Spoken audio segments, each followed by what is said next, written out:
Hi everyone, Karen here. For many of you that follow my channel, you'll know who I am. For those that don't, I'm a teacher of deliberate creation, podcast host of ATP Media, which stands for Accentuate the Positive. And I do many things. I'm not going to go into it. You can go to my website, karenswain.com, and check out my bio if you want to know who I am. Today I want to talk about ETs. I asked in a video ages ago to send me your questions about ETs, because as you've seen on the shows, the trajectory that I've been going down is the extraterrestrial trajectory. Everyone I've had on the show lately since the Higher Self Expo has been an experiencer, an ET experiencer. And I only had one question from Susan. Hi Susan, if you're watching. And she wanted to know, it's a long question, but basically the crux of the question is, will the ETs help us in cleaning up the hazarded waste and pollution that we've affected on this planet? Will ETs help more of us with this sort of thing, healing, cleaning up radioactive waste? And I've chatted to my ET mob that are a part of the mob, because the mob includes, a vast array of points of consciousness, and some of them identify as off-world beings, more in a sort of spiritual body than physical bodies. But once you tap into higher consciousness, you can talk to all forms of life. And they said, yes, absolutely, they will help, and that radiation is nothing to them. They don't consider radiation as toxic or a poison because they know how to acclimate with that frequency. ETs have the ability to see everything as quantum science, or as science sees it, as energy and information. And what we see as solid or toxic or poison is just energy and information, and they see the whole cosmos like this. And so they have dominion over traversing the cosmos, and all things that we see as impossible or miracles, they see as everyday kind of stuff. So yes, absolutely, they know how to clean up radioactive waste or any sort of pollutant waste, but will they do it for us? No. It's a bit like a child who has a messy room. You can do it for them. Does that teach them how to do it for themselves and take responsibility? Or you can show them and then, or educate them on how to do it, but ultimately give the responsibility to them. We're a bit like the messy children, aren't we? We are polluting our room, planet Earth, and they won't do it for us, but they will definitely show us how to do it. And that comes down to understanding physics and science. They can show us how to traverse the cosmos as they do. But first we have to acclimate to this knowledge and this frequency. So again, we have to go through that ascension process in order to really understand the quality of intelligence that they're bringing through about this, because much of our science here on Earth is based in an old, limited understanding of science.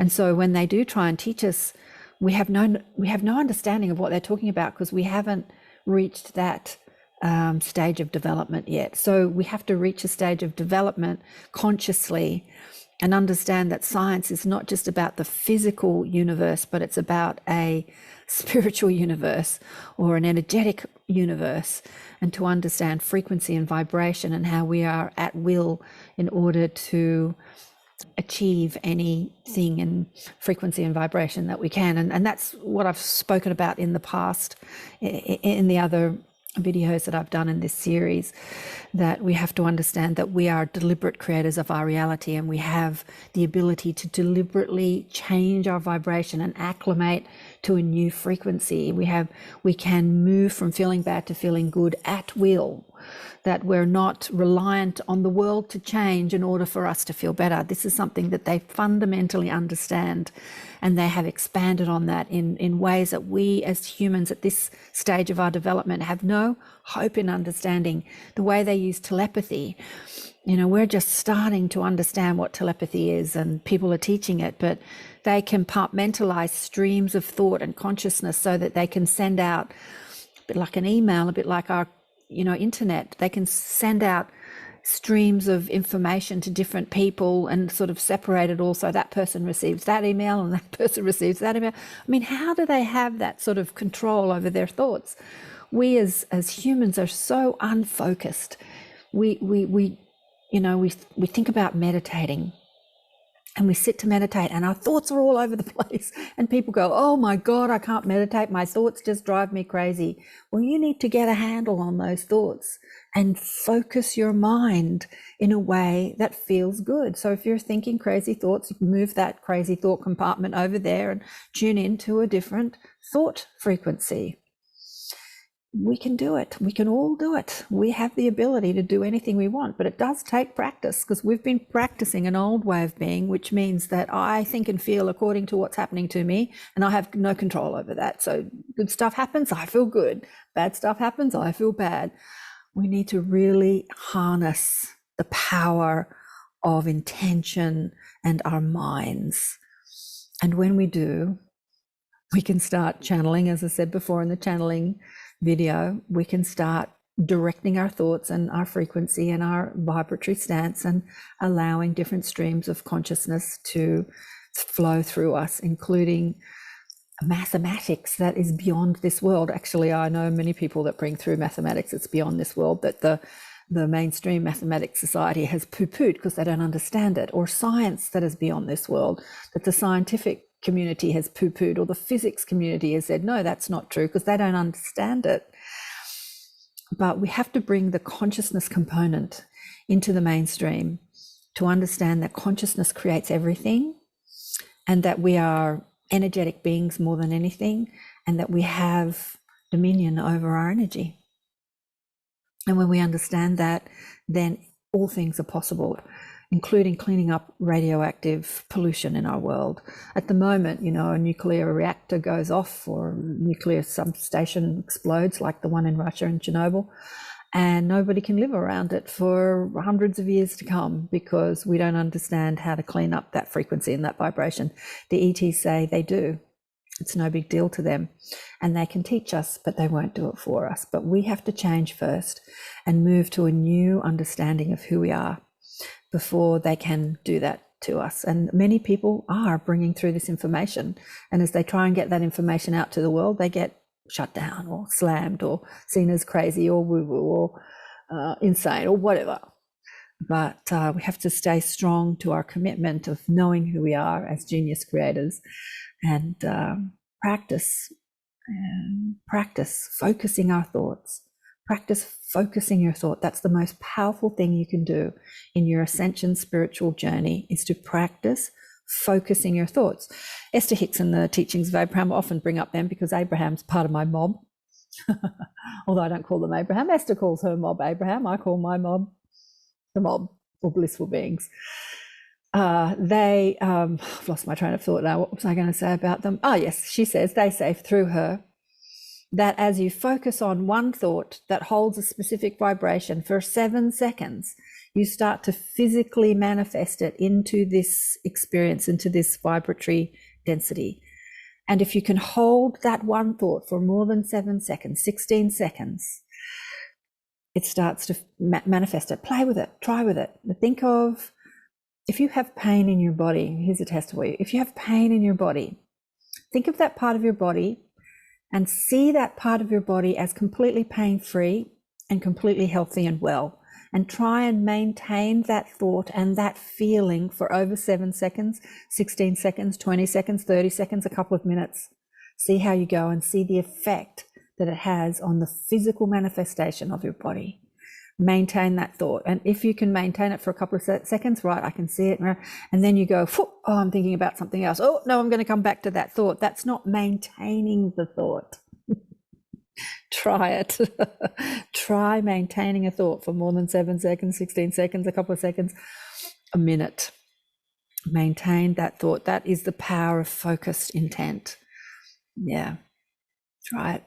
So, yes, so in answer to your question, Susan, yes, they can definitely help us with that. And I have spoken to them about that. Not all the ETs, the particular ones that I speak to.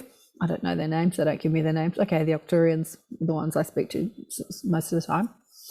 because I get really upset about all the plastic pollution in our world. And they said, don't worry, we know how to clean up that in an instant, but we're not going to do it for you.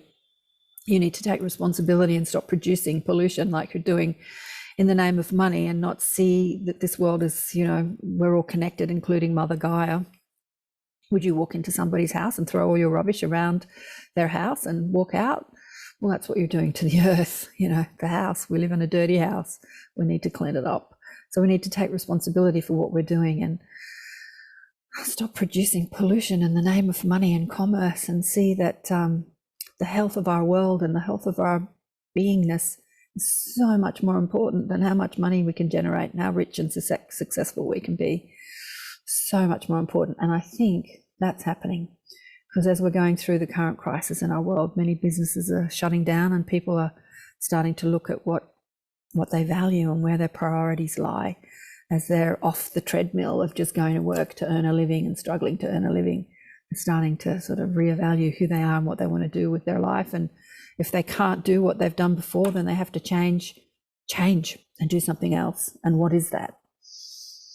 Big shifting happening at the moment. It's very exciting. And I'm excited when the ETs do come and teach us about their consciousness technology and their scientific technology and bring all these wonderful things to our world. It's really lighting me up. I'm really excited about it. Hence why I've been putting on all the galactic shows of late, speaking to all these wonderful people. The reason I'm doing this series today is because one of my guests had a power outage, so he couldn't come on, but he's coming on in a couple of days and he's wonderful. We're going to talk about some of the ET technology. I won't tell you who it is. It'll be a surprise. It'll come out on the weekend or early next week. And I'm going to have a great conversation with him. It's going to be very exciting. So yes, ET technology, can they help us clean up this world? Absolutely they can. Thanks again for your questions, Susan, and let me know if you've got any questions. Leave them in the comments or send me an email and I'll try to address them here or on the shows. I've been forgetting to address that question on the shows. Big love to you all. Remember to please like and subscribe and press the bell button and all that good stuff, and join us on our social media platforms. The Awakening Empowerment Network on Facebook is the group. I've also got the Facebook page, Accentuate the Positive Radio, it's called. It's when I started on Sydney Radio. And my handle on Facebook is Accentuate the Positive. And we've got Blissful Beings and the Difference Makers and Peace Day. Stacks. I manage about 8 Facebook pages. I don't post them a lot. I'm not very good at being successful. Hardly anybody sees the posts anymore. Facebook's kind of shut me down.